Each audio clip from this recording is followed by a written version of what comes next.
A couple of days ago, Battlestate Games released their teaser trailer for their up-and-coming map Streets of Tarkov, and this is meant to be their most ambitious project yet, and while the trailer, it just showed that perfectly. The trailer wasn't long and it only teased what was to come, but there are tons of details that I thought I'd make this video breaking down some things that you may have missed, and some things we've never seen before in Tarkov. But before I do that, I want to show you the trailer in full, and then after that I'll go through breaking down certain scenes. So here it is, and then I'll be back with my little voice afterwards.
So now you've seen that, you may have seen it already, but you can see it again because it's just fucking beautiful. But we're going to break it down right from the very beginning. Right at the start we get the fade from black, and then boom, right in your face is a level of detail that we've never seen in Tarkov before. You get the city skyline and the streets lined with apartment buildings and shops, and oh my god, does it look pretty. Now if you guys have been following the game from the very beginning, you've actually seen this very street back in 2017 when they released this image. Looks a bit different, doesn't it? Let's do a comparison. This comparison alone just shows you how much work they have put into Streets of Tarkov. They have been working on this consistently throughout the game's development, and they have just been adding tweaks and improvements here and there to just make this the map to end all maps. And here you can really see the new Unity engine in action with the new screenshot. It just looks pretty. You got the lighting, the ray tracing, the fire effects, the smoke, all of it put together just makes for a really eye-pleasing, orgasmic experience. And then the PMC character pans around clockwise, and as he pans around you can see that there's a construction area but also a blocked off road. So the road, it looks like we're at one of the ends of the road. But as he continues to pan around, you can see more and more detail. You can see that there's rows of shops and above it apartments, but you can also see a construction area, dead scavs that you can obviously loot as usual, and you could just see the vastness of the map. Remember, this is only one street, so continuing on down the street would lead to other side streets as well. So you could just tell the vastness of this map as a whole is going to be incredible. There's going to be tons of vantage points for snipers, and you can imagine these wide open spaces as well, like this large street, is going to cause some pretty intense firefights. Speaking of side streets, that's where our PMC is heading next, but before he goes underneath the archway, I want to draw your attention to just above the archway where we can see a pirate's flag.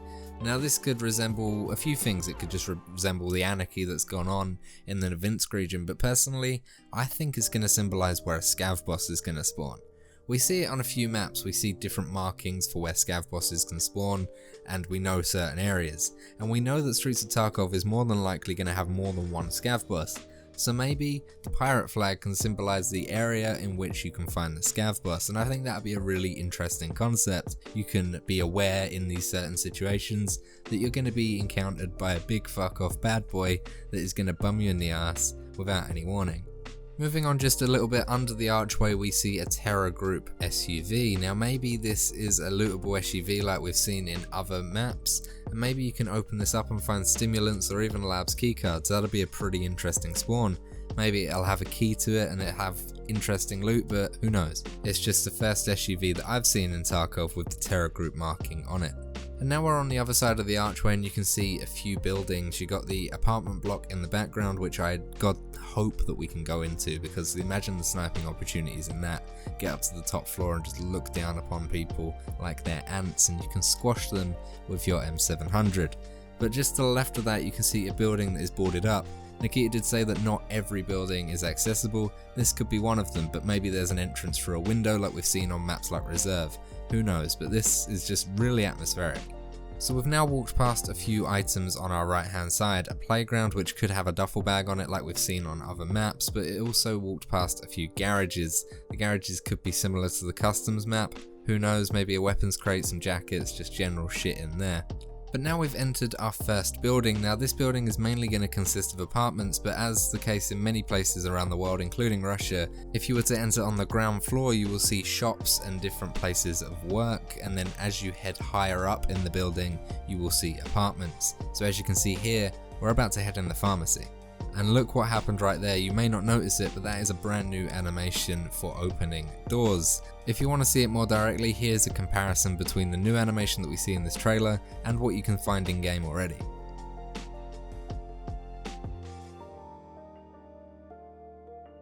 Heading through the back of the pharmacy you can see medical shelving units. Now these are commonly found on labs and shoreline where you can find a lot of good medical items, morphines, even lead-X's. So who knows, this is a common pharmacy, so maybe we won't find items like lead-X's, but we'll definitely find morphine, ibuprofens, stuff like that in this sort of room.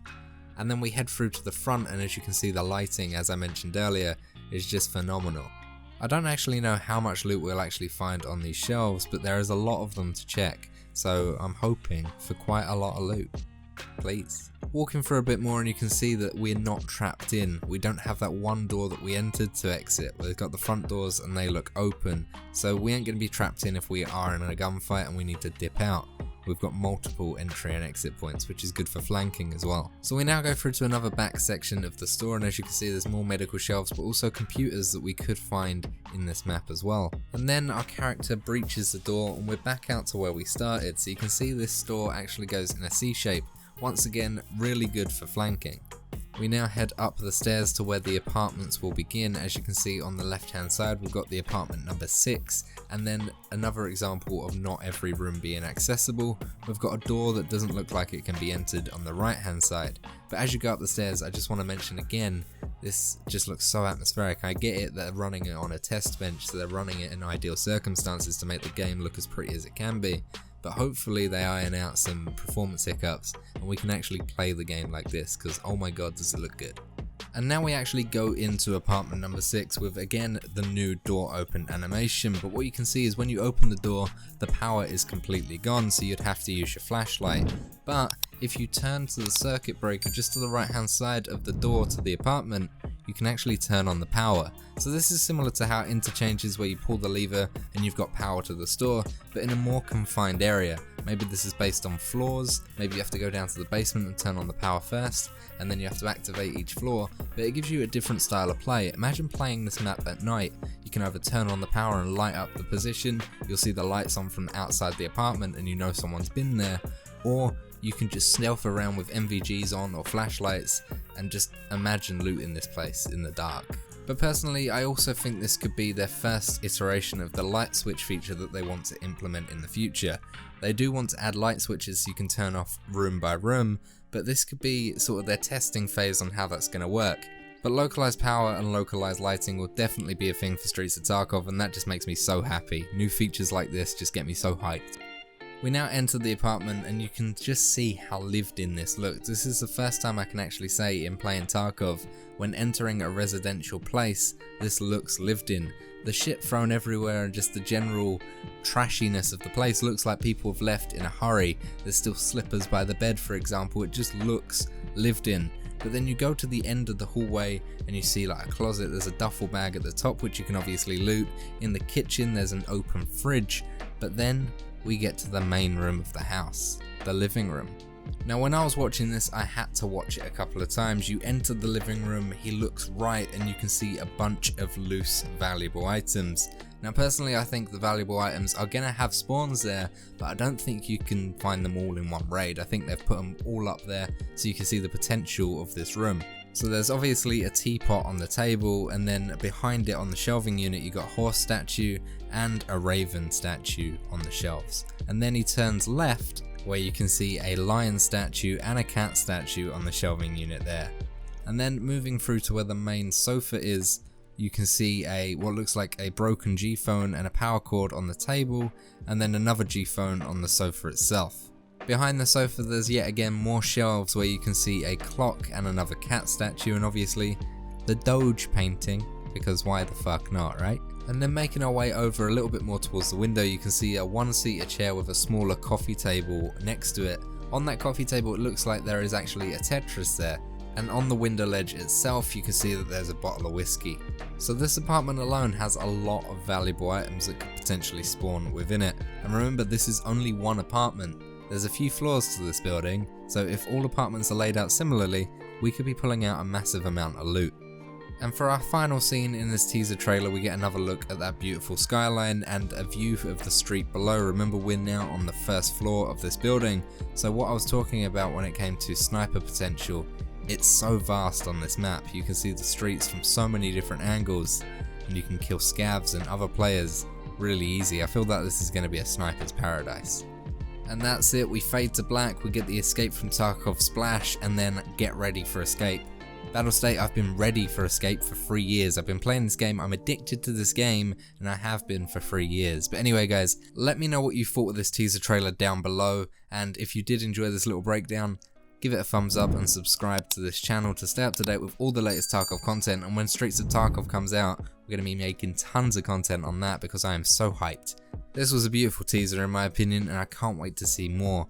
If you feel like discussing it with a good group of people, including myself, then check the description and join the Discord, where you'll find 2,000 people that are addicted to Tarkov, much like you and me. And also, there's my Instagram and Twitter down below as well. And you can also check out the merch if you want to rep my beautiful brand, and it probably will get you laid if I'm honest with you. If you're a fan on how the gameplay looked in this video, then that's thanks to the long-term sponsor of the channel, Shadow. Shadow can turn any PC, tablet, phone or Mac into a high-powered gaming PC using cloud gaming. Unlike Stadia or GeForce Now, you aren't just paying for a gaming big picture mode, but a Windows desktop client with top-of-the-range hardware located at your local data center. If you have an internet connection of 15 megabytes or more and fancy giving this a go, then click the link in the description. It will take you to their website where you can do more research and find out if Shadow is available where you are. If you decide to sign up, using the code Samosh will give you money off your first month. And once again, thank you for staying to the end of the video. I love every one of you. I'll see you next time. Enjoy your evening.